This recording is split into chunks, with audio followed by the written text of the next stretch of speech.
Good afternoon, everybody. This is Patrick from the Poison Pen Bookstore, and we're here with another of our virtual events this afternoon or this evening. And today we have an all-star cast here. We have Michael Koryta, who edited this superb new Mystery Writers of America anthology, When a Stranger Comes to Town. And we have two of the contributors here, Lori Roy and Steve Hamilton. Welcome, guys. Thank you. Thank you. Thanks, Lori. Thank you. And of course, Barbara is tuning in from her home office here, and she's going to be moderating the discussion today. And I will be monitoring the Facebook comments. So those of you watching, if you have questions for Michael, Steve, or Lori, just go ahead and type them in there, and I'll reappear towards the end of the program and ask some of those tough questions. Here again is the book, beautiful volume. So Barbara, over to you. Thank you, Patrick, and welcome everybody. This is really a very exciting anthology. I have to admit that I'm more of a novel reader than a short story reader, but then I also realized that my attention span has been dramatically shortened by events over the last year, and so I've really loved reading these short stories. And I'd like to talk a little bit about points that Michael made in the introduction. Choosing a theme for, this is the Mystery Writers of America's anthology. And he chose a quote from Leo Tolstoy. Do you have it memorized, Michael, or do I read it? I think it's all great literature is one of two stories. A man goes on a journey or a stranger comes to town. That's it. Well done. And All so right. which half of that did you elect to be the theme of this book? I mean, this is a giveaway because we already see the title, but still. I love when I think about mysteries in general, the idea of a stranger arriving or being the stranger in a strange land journey is so central to a lot of my favorite books. And it seemed like the type of theme that allowed writers to actually have fun and stretch and go in different directions. I think theme anthologies can be really dangerous because you solicit your friends, you beg, you plead, and you get great people like Lori and Steve to say, okay, I'll do this. And the more penned in they are, the less happy they will be. This was my operating theory. Now, this is the first time I have ever played the editor role. Barbara, you've done this, I don't know how many times. Over 800. Yeah, I'm gonna hang up my hat on this one. I don't know how you do it. So I wanted to get a bunch of talented people together and give them as much rope as possible. And I think we ended up with a really unique anthology because of that. We have stories ranging from the hyper contemporary to some of the supernatural tint. Just the voice range in it is really exciting. And they didn't seem quite as mad at me because I tried to remove any escape chute, any exit ramp where Lori could come back and say, well, I don't consider myself a forensics writer, so I'm not going to contribute to this. So by making it as broad as possible, I think I got them a little bit more with their back against the wall. Well, you yourself wrote a story in it, which we'll come back to, but let me talk to Steve, because Steve and I have been together since his very first book. That's and right. In fact, his most recent book, Bounty, published with Janet Ivanovich, is the first book he's ever written that he has not appeared at the Poison Pen to discuss. Thanks to the pandemic and so forth. But Steve, I was really interested in this story because you've written it with a woman as the lead, right. And you've also wandered into the medical community. So this is a lot different. What inspired you to do that?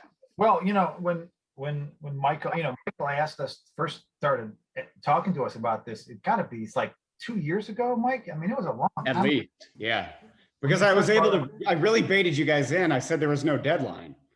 Right. Right. But of course, everything has a deadline eventually. But I was so proud of myself because I was actually ahead of it this time, I thought. And I thought there was this idea kicking around in my head about an emergency room nurse who goes on this, sort of is compelled to go on this kind of this revenge mission. And it was a lot different than anything I'd ever done before, but it was just something that I wanted to try doing. And I had this story pretty much done a long time ago, but then as the pandemic hit, And as we get closer to when you finally needed that story, I realized I couldn't give it to you because it was about an emergency room nurse in New York City. And this was like last year, like last fall, I think. I think our drop dead deadline was April 1st. I mean, we were all right. So emails going back and forth with everyone. It, to me, this book will stand out in my mind for that reason. It was, early weeks of lockdown. New York City was terrifying. And right. The collection kind of gave me an excuse to be in touch with a lot of my friends. So I appreciated that. Well, good. But for my own part, I had a story pretty much done about an emergency room nurse in New York City early last year. And I realized I couldn't give it to you because it would be so tone deaf and so oblivious and so so out of the moment. It's like I had to go back and really sort of start over because, or at least if not start over, at least sort of accommodate the fact that this huge sort of tsunami was coming. And that's what sort of took over everybody's lives, especially if you were working in a hospital in New York City last year. So, but it kind of worked out because if you think about it, last year, what was the ultimate stranger come to town? Exactly. It's the virus. It was that. So it kind of, I turned it around pretty quickly having to redo it, but I was glad I did. I really enjoyed it. It was, it's fun to read a writer where you think you know them, and then they're turning out to do something else. This was the basic premise of Laurie King and Leslie Klinger's Sherlock Holmes anthologies. They ask people to write Sherlock Holmes stories that are contemporary or whatever, people who are not Sherlockians at all. And they got really, I think they've done 5 volumes now, I think, based on this premise. And it's really been fun for the contributors to do something, completely unexpected and fun for readers. So Laurie, I don't know your work as well as I know Steve, but tell us about your story and what inspired you to write it. Well, I was thinking back to how long ago we started this, and it was a couple of years ago, and we had just moved into a new house at that time. We moved into a neighborhood of largely like 1920s craftsmen. People really buy these homes because they love the original features, the strip pine floors and the original glass doorknobs. So when Michael reached out about the story, I was knee deep in paint and knocking down lap siding, and I say that whereas my husband's doing most of it, and I take a photo op occasionally. You were doing some real demo work, as I recall. Well, I do my fair share, I suppose. I do a lot of directing, like color choices, but I was really knee deep in just loving the history of this house, and my office is part of the original part of the house. And so I dove into this story, and it's the first time I really wrote something where I could say my own front porch was the setting. Yeah. That the people that live in the house have nothing to do with my real life, but I wrote it very close to home. And, as with a lot of authors, and I find with all my work, I start with the character. And I just started with this character, Harmon Bales, who was a young man in a pretty young marriage who desperately needed to be needed by his wife. And his wife was desperate to be wanted. And these two sort of needs or philosophies in life butt up against each other when they look outside and they see police sirens outside what was the wife's childhood home. And then trouble ensues. I love the voice choice you made. It's present tense, and it has that quality of weighted memory. It reminds me of like Rebecca, the Dream of Manderley. I can't quote yours exactly, but it's something along the lines of, do you know why I'm reaching out? And that voice puts us immediately, we're catching up to a story. You know, it's from just those few words, we know that there's a relation. We don't even have a name yet, but we understand that there is a relationship and a history between the narrator and the audience. And it just, I love that, particularly that choice for a short story, because you didn't waste any time. It's just like, okay, here's the car, kick open the door, get in, let's go. You know, that's the one thing I remember of short stories is start the story, first paragraph, first page, first paragraph, first sentence. Yeah. I find them excruciatingly hard to write. I agree. So I appreciate, and I'll just go ahead and pretend that I intended all those things that you just said. Well, come on, we come from the same writer's workshop. I know your training.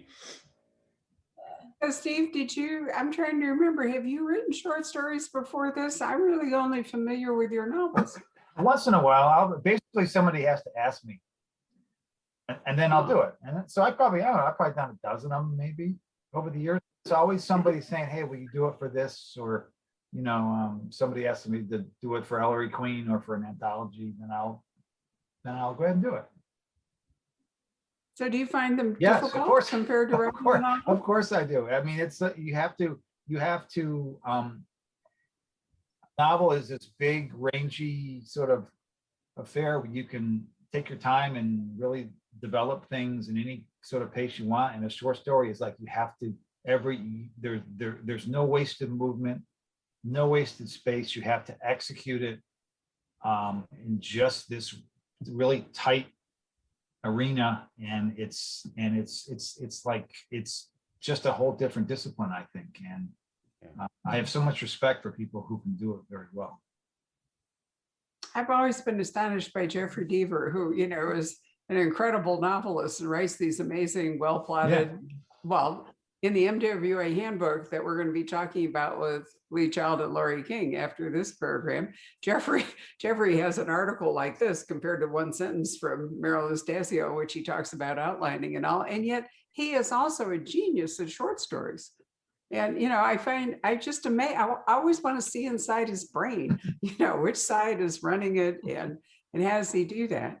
Fabulous. So, Michael, you have a story in here, and I would like to say that I think the last line of your story is actually could have been the first one when you say nothing brought strangers together faster than a good murder story. I mean, that's a great line. Thank you. Why did you end on it? It felt like instead of beginning with it?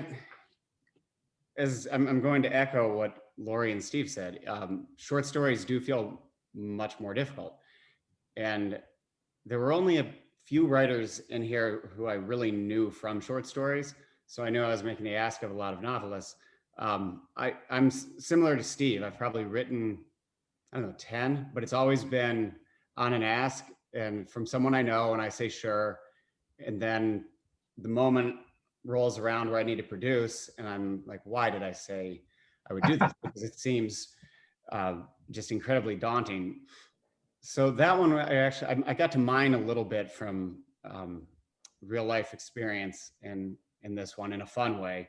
And I remember talking to a writer named James Alexander Tom, who writes these fantastic historical novels, incredibly well-researched stories, sort of the Revolution era. And he's a local guy near me in Bloomington, Indiana. And he was talking about how for a writer, no experience is wasted. Everything is grist for the mill, a good experience, a bad experience. So Laurie and I sort of ended up in similar terrain here, where I think we were both inspired by the moving into a different place and the way you begin to think about a house and neighbors and history. Mine has less history there, more contemporary. But as for the last line, getting back to that, how I came up with it, I have no idea other than it felt like it was the one theme, the thread that I needed to deliver as an editor, because I'm asking all of these people to come in and, talk about strangers and murder. So I wanted one sentence that felt like it held the book together, and that was my best effort at it. And that's it. Well, I think you're absolutely right. If you run a mystery discussion club or something, you learn in a hurry that it's amazing how murder brings people together. Although in theory, it wouldn't work so well if it were actual as opposed to fictional, but I haven't tried I don't that know either. though. We love, you hear a siren next door and suddenly you're out there talking to someone you've never been in a conversation with before. I mean, it really is interesting. I remember that from being a newspaper reporter in particular and a little bit of PI work, but everyone is willing to talk to you when it is about something salacious or tragic. I mean, in the newspaper business, there's the "it bleeds, it leads" slogan for front page above the fold. The bloodier the story, the better the play. But I think that's just true of human nature. I mean, people are drawn to talking about shocking things. And I think there's an element of, if we talk about it, we're holding it at arm's length. If we tell stories, we're sort of like pushing it away. Yeah, I remember talking to, I think it was PD James years and years ago, because we did our first virtual event in 1995. Amazing. I just can hardly believe it. But I think I remember she said something about, for a reader, it's so satisfying to be tucked up in your bed and knowing that the footstep on the stair is not actually coming for you. It's a vicarious thrill. You can read this stuff and you can congratulate yourself that it's not actually happening to you, but you get to participate, or at least watch it. One of the things I really liked in your introduction, and I think is an important part of doing an anthology like this, is that you mentioned that there are names not very familiar. I mean, you three are stars here, and people know your work, and you've all won lots of awards and all that good stuff. But there are people whose names in this anthology, contributors, are unfamiliar to me, and I think that's a really great thing, to bring in. How did you get to these stories, Michael? Is there like a submission committee? I mean, you didn't, So these stories vetted and then presented to you? One of the great things MWA does with this is there's the committee that judges and presents me with their recommendations for the finalists, and they're all great. But it was exciting for me to see new writers. That's one of the joys of an anthology, is you're going to go through here and come across names you don't know, but you're going to go out and hunt down their work. Or when they have a new book out, suddenly it puts that flag up. And I think we generally buy off word of mouth or sampling someone's work, and this is a good way to meet some new people. So basically your message was to readers who pick this up, don't cherry pick out just the authors whose names or the famous authors, but read the names you don't know and the stories you don't know. So there's a discovery aspect. So Steve, did you have a chance to read? I don't mean this to be an embarrassing question, but did you have a chance to read any of the other stories? Yeah, I did. I probably read about half of them. I read Michael's, I read Brian Koryta's, I read Crosby's, I wrote, I'm working my way through it because I really just got it.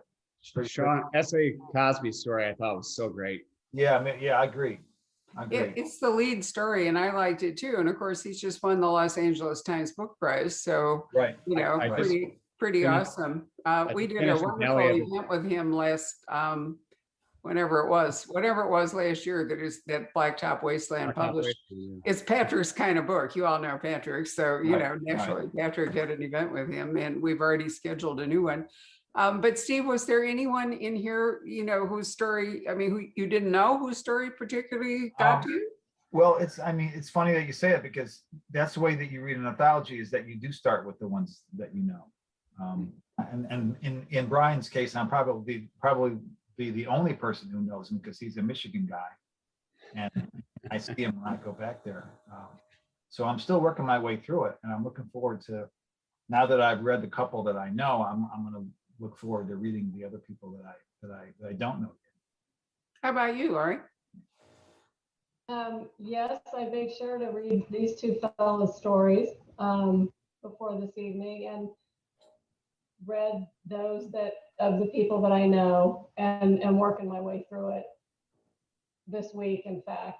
I just finished another book over the weekend, and I forget how much I enjoy reading short stories. I think because I find them so difficult to write, I tend to shy away from them. But I'm enjoying it. It's a nice, you need a nice 10, 15-minute break from work. That's a nice, go sit outside in the sun. And so, yes, I'm enjoying the book a lot. I'm really looking forward to reading the names I don't know. And I agree with Steve. You do tend to start with the names that you're familiar with, and then you think, okay, we'll move on. Who really ought to be leading this discussion is Patrick. Patrick, come back, because Patrick has actually edited 2 fabulous anthologies, one called Phoenix Noir for Akashic, and then another one for Mulholland, I think it was. And you've had some amazing authors and stories in it. So why don't I black me out for a little bit and you talk about how you go about, Patrick, being an editor and what you like in short stories. There she goes. Hey, guys. You get the baton. How are you, sir? Yeah. It's funny. I love anthologies. And Michael, did you find that when you were putting it together, it's almost equivalent. I was talking to Denise Hamilton a couple weeks ago about this great new one that she's put together called Speculative Los Angeles. And we were talking about how when you're gathering stories, that it's akin to doing, you remember putting together a mixtape? Oh, yes. Right. Exactly. Hit the different moods. You've got your opening and closing track. The Absolutely. third track needs to be really good. That's right. Yeah, and you are really crafting a journey to take the reader on. So it does become, all right, so what's going to be the lead off, and where are we going for a while? And, did you find that to be fun and challenging when you were assembling the book, Mike? Yeah, although I've got to give a lot of credit to Peter Joseph, who is the editor at Hanover. I mean, the lineup, I feel like he gave me a lot of help on, certainly. But I feel like we come in and go out in a tone that is what the book is supposed to be, which they're wildly different stories. And I really like Joe Hills, so he's like our closer, and it's called Last Fair, which just seemed appropriate. But it showed to me, it's showing a little bit of the depth of the genre. It's a mystery, but it's also pushing into the supernatural. And it just, when we think about MWA, and I should mention, I'm remiss to not have already said, the bulk of the money from this goes to fund scholarships and provide opportunities for new writers, and some of those, the new voices we're all excited to discover. So there's a lot of good work coming from this too, which it's a great thing that they do. But I love the tone of Last Fair, because it just seemed to me, it reminds people of the broader umbrella of suspense. I feel like a lot of us who are fans of this genre can become a little too tunnel vision. We like cozies or we hate cozies. We like noir. We only do contemporary stuff, whatever it is. Only PI fiction or no PI fiction. Sure. And one of the things I'm really proud of with this, and very pleased, is that we had such a wide range. Yeah. And I always think it's kind of funny that MWA, like, they give out the Edgar Award every year. And for a long, long time, anything in the supernatural or horror genre has not been well represented in the Edgar Awards. And I'm thinking, it's Edgar Allan Poe. I mean, you're giving out a bust of this guy. How do we forget that he also dabbled in, that genre? So yeah, really, I really liked having Joe come in and swing the big stick there at the end. Yeah, it's funny. My wife's a big Poe fanatic, and rereading those stories. I don't know how Lori and Steve, how you guys feel about it, or if you've had taken the time to go back and revisit some of those pieces, but he just seems wildly ahead of his time when you go back and reread him. A lot of the stuff seems very contemporary. He's doing the spectrum of the genre. I mean, you pick a set piece, a mood. I mean, he's covering it all at some point there. Right. And so actually both Lori and Steve, you both won the Edgar, right? Respectively. Yeah. Yes. That's pretty cool. Lauren, Very yes? More than one, actually. You want me, What's that? you want me to go get them? I've got a couple of busts here I can show them. Well, we have some, well, kind of piggybacking on what you were saying, Michael. Did you find that, and by the way, we have, I know at least one of your contributors who's tuned in here. And Tina, please forgive me if I butcher your name. Tina Tersini de Bellegarde, is that close? She's tuning in and she says, very honored to have been a part of this wonderful anthology. It was remarkable to see how differently each author handled the theme. That must have been fun, you know, because it does seem like a real broad umbrella. Tina has a hell of a story too. She's the penultimate act, so you'll enjoy hers. That's great. Let's see, I do have some questions here. Okay. Yeah, Serena is making the point about how it's good to, it's fun to watch these interviews. Let's see, not only do I get an inside look at authors and series I love, but I discover new books and new authors to read. And Barbara was talking about that. That's a really fun thing about anthologies. You know, you get a little taste of new authors to check out. Let's see here, what else we got? Yeah, Erin Mitchell, a friend of ours. She says a number of the stories in this anthology concern homes or neighborhoods. Do you think a town, in quotes, became smaller in these stories because of the short story form? Which is kind of an interesting question. It's a great question. Yeah, I mean, the work would suggest that. I also think when we consider the stranger, it's, you know, the idea of a threat to the home, to the more intimate existence is probably pretty common. I have to say, I was expecting more people to write from the point of view of the stranger than what we had. Were there any Camus kind of riffs anywhere? I can't say no. I'm going to say no. I don't think we have a great example. Yeah. Let's see here. What else do we have?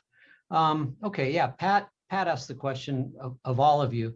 She says, do you use, or in this case, did you use the short story as an opportunity to explore different characters and situations, you know, outside of your normal wheelhouse?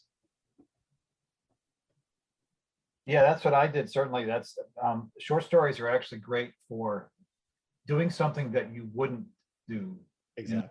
in a novel form.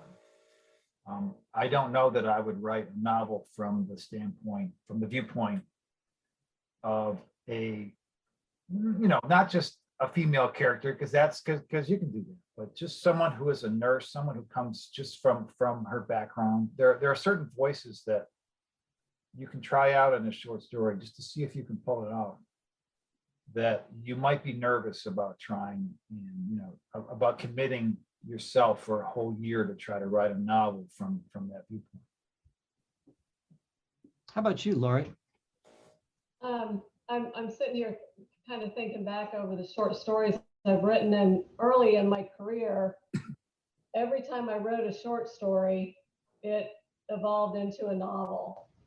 My first 3 books, in some form or another, were sort of born out of a short story, because the short story is so contained, and there's just so much that I would find. For example, I wrote a story set in Detroit, and I found myself so immersed and in love with the city that I ended up writing a book set in Detroit. This book, however, or this short story, and I happened to write 3 recently, which is kind of unusual. I don't write a lot of short stories, but they were all very much not necessarily characters that I would visit again for a novel. I guess I told their story. I told the greatest moment of their life, the most significant decision that they would have to make, and that's all I have to say about them once I tackle that. So, yeah. That's interesting. You got novels out of short stories. It's almost like you auditioned the idea, Right. and then it read for the part, passed, and you let them let him run with it. I was trying to think if I've ever had that happen. I don't think so. That's a very good way to say it. I audition them, and if they're interesting enough, they stick around. Yeah. There've been a I'm curious, couple well, of, I've got you guys here because you two are two of my favorite writers and people. If you wouldn't mind talking a little bit about what you're working on now that you're done with your burden and commitment to me. Steve? Well, I just had this book out recently with Janet Ivanovich, which is something I never thought I would do a book like that, where I was but last year was just so strange for everybody, and it was just such a dark time that it's like it just felt like, do I want to write another hard-boiled novel of violence and death, or do I want to just write something that's take a chance to do something really, really fun, and fun for me to write it, fun for people to read it, funny and fast, and which is what Janet does. And so I just tried it, and that's the Bounty, and it came out a couple months ago, and no regrets. I mean, it was just the right thing at the right time. But not. Was it for you writing collaboratively though, Steve? Because you haven't done that before. I've never done that. I never have, and I never thought I would. But like I said, it was such a unique time for everybody. It was just why not try it?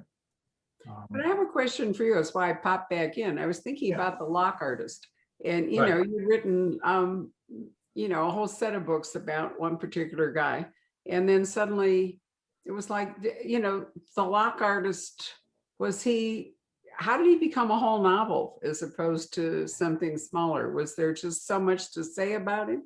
I mean, you won another Edgar for The Lock Artist, so you have multiple statues back there.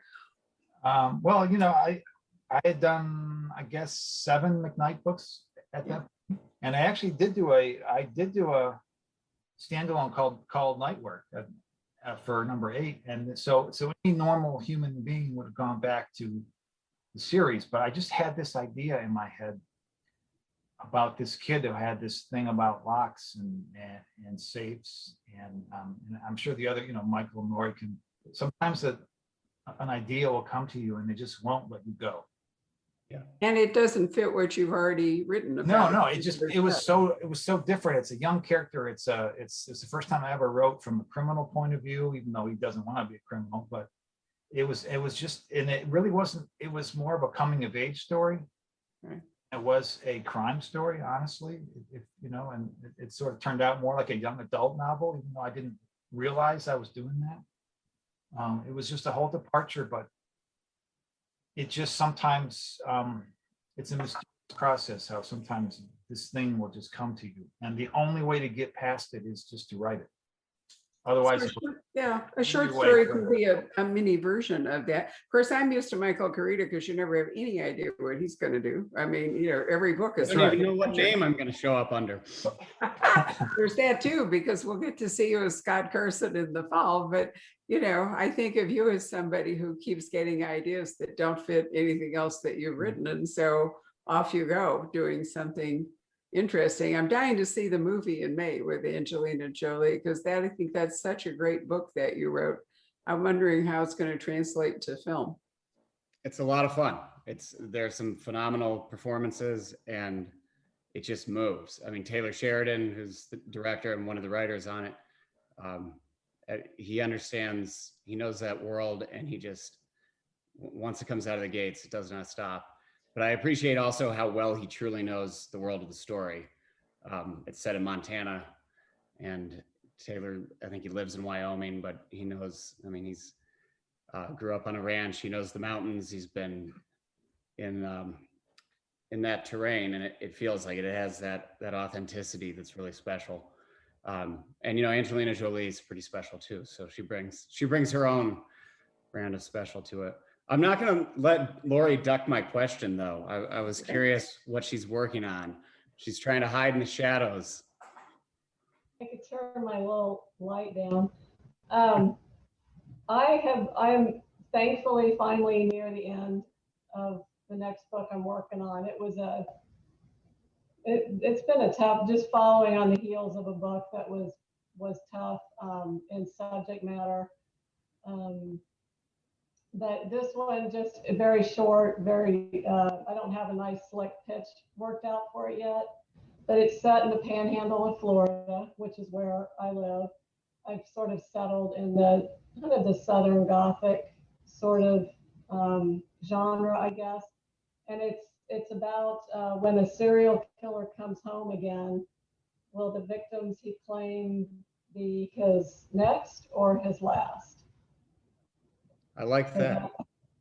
You've got me with that. Yeah, that's the short and sweet version of a book I'm very glad to be closing in on the end of. I was thinking about it when we were all logging on here, thinking I'm actually glad to be in a virtual event with you, Lori, because the last time we did an in-person event together, there was a little offstage activity. There was a little ruckus because actually, that's a true story. I'm delivering it as a joke, but it was the truth, and that's because you did a very brave thing as a writer, and you wrote a book set in the South and dealing with the Klan and addressing some big issues. And I was fascinated after this happened. An audience member was upset, but I was fascinated when we were talking. You said that wasn't the first time it had happened, and you were running into resistance as a writer on book tour, which is something that I couldn't even really imagine. So, yeah, it was just it's a wonderful book. It was a brave choice as a writer, and I recommend it. So what are you up gone to? so long? What? Gone too long or gone so Gone too long? long. Yeah, Gone too long. right. Yeah. So Michael, you have a book coming out under your alternate identity, Scott Carson, in what, October? Scott Carson will ride around Halloween. I think it's the 26th. So you've decided to take your sort of Joe Hill persona and make it official. And then you're writing Michael Koryta, the sort of Michael Koryta books that we read, although we never know what one we're going to get. Why did you decide to split? I try to bludgeon the reading public from as many angles as possible. Keep them on their toes. I'd written 3 supernatural novels. It's more than a decade ago now. And then I went away from that for a long time. And, there's a publishing challenge to that. And then also I've always loved the idea of the pseudonym. Although what I really liked was the idea of an authentic pseudonym where we wouldn't be having this conversation. So that's what I wanted to do, was to be completely under the radar and be able to hand a book to like my mother and say, hey, tell me what you think of this guy. And you would actually get a real opinion. I thought that would be really interesting. But from a publishing perspective, no one was too excited about having a writer who could do no publicity. So Scott Carson is now just an open secret, but he's going to handle the kind of dark, warped side of the world for me. Steve, what are you working on now that you've done a collaborative thing and a short story? Are you back to novels? Yeah, I'm working. I'm gonna finishing up another Nick Mason book. In fact, that's pretty much done, and then I'm gonna do another Alex McKnight. Time to check in back with him. And then I got something else in mind that it's kind of crazy. It's so crazy I can't even say what it is. Wonderful. That's exciting. Sounds promising. I love it. So Patrick, are there any other questions? I'm just kind of looking. Somebody was just asking about Nick Mason and when he'll come back. Yep, he's coming. Let's see. No, I think we've handled just about everything. Well, one question for you, Michael. Was there any rhyme or reason to how you chose your contributors? Did you send out I don't Let's see, who didn't turn me down? Yeah, there's a rhyme and reason was trying to come up with, diverse voices. And I was also, as I said, most of the people I was reaching out to, I knew their work from novels. I'm not a short story guy in terms of that world. There were a few who Joe was one that was a particular target because I love his short stories. So we wanted diverse voices, and then I wanted people who would hopefully have some fun with it, and it wouldn't look at it as just a favor for a friend or something they had to do, had to deliver. And like these two guys, Lori and I go way, way back to a writing class together. We were in a workshop with Dennis Lehane. And then Steve is actually, he is the first published author who ever called me. The first conversation I had with a published writer was Steve Hamilton. When Tonight I Said Goodbye, my debut novel, won the PWA, Private Eye Writers of America prize, Steve picked up the phone and called me.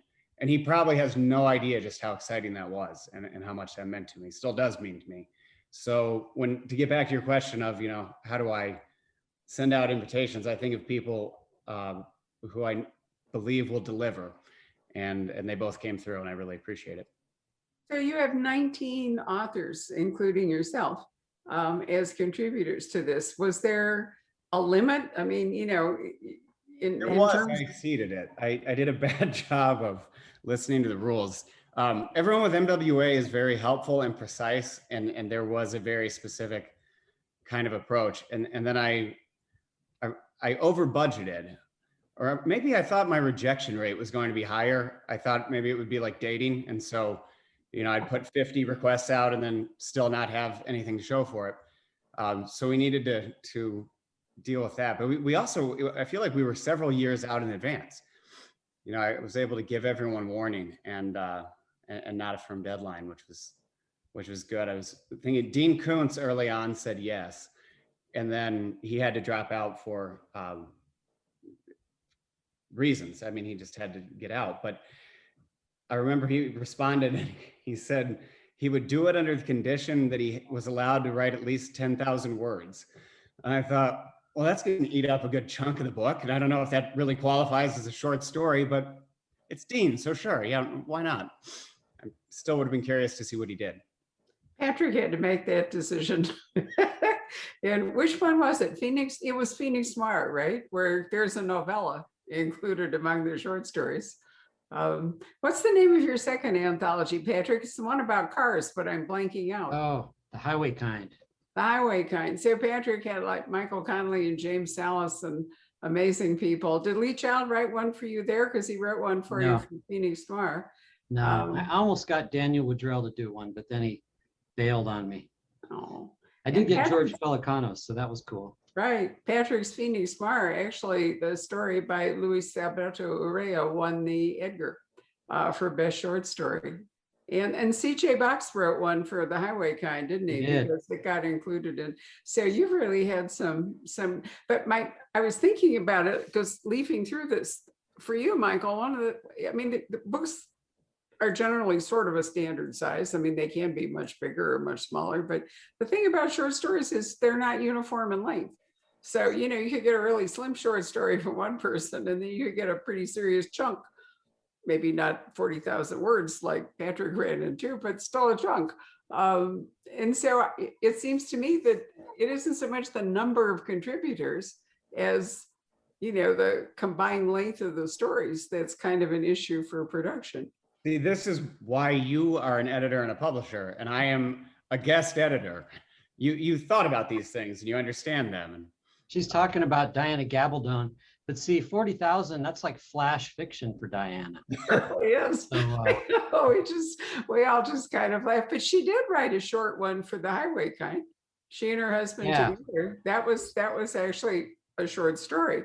And then on the other hand, Patrick was dealing with James Salas, who's, remember Drive, which Poison Pen Press published, and it was like 35,000 words or something, and it was a novel. And I always remembered Marilyn Stasio's review for it because what did she write? She said James Salas has written a perfect noir or perfect story or something, and that's all there is to say.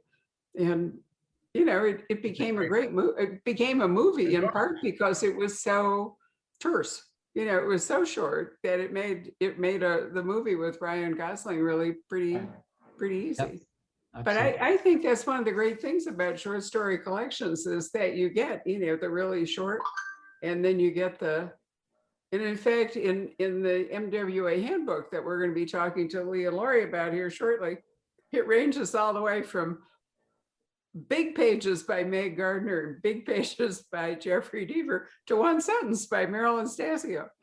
I mean, there's a gigantic range of length involved. Nobody tried to slip that one past me. It would have been Alifair Burke. If anyone tried the one sentence short story, it would have been Alifair, but she didn't. She delivered.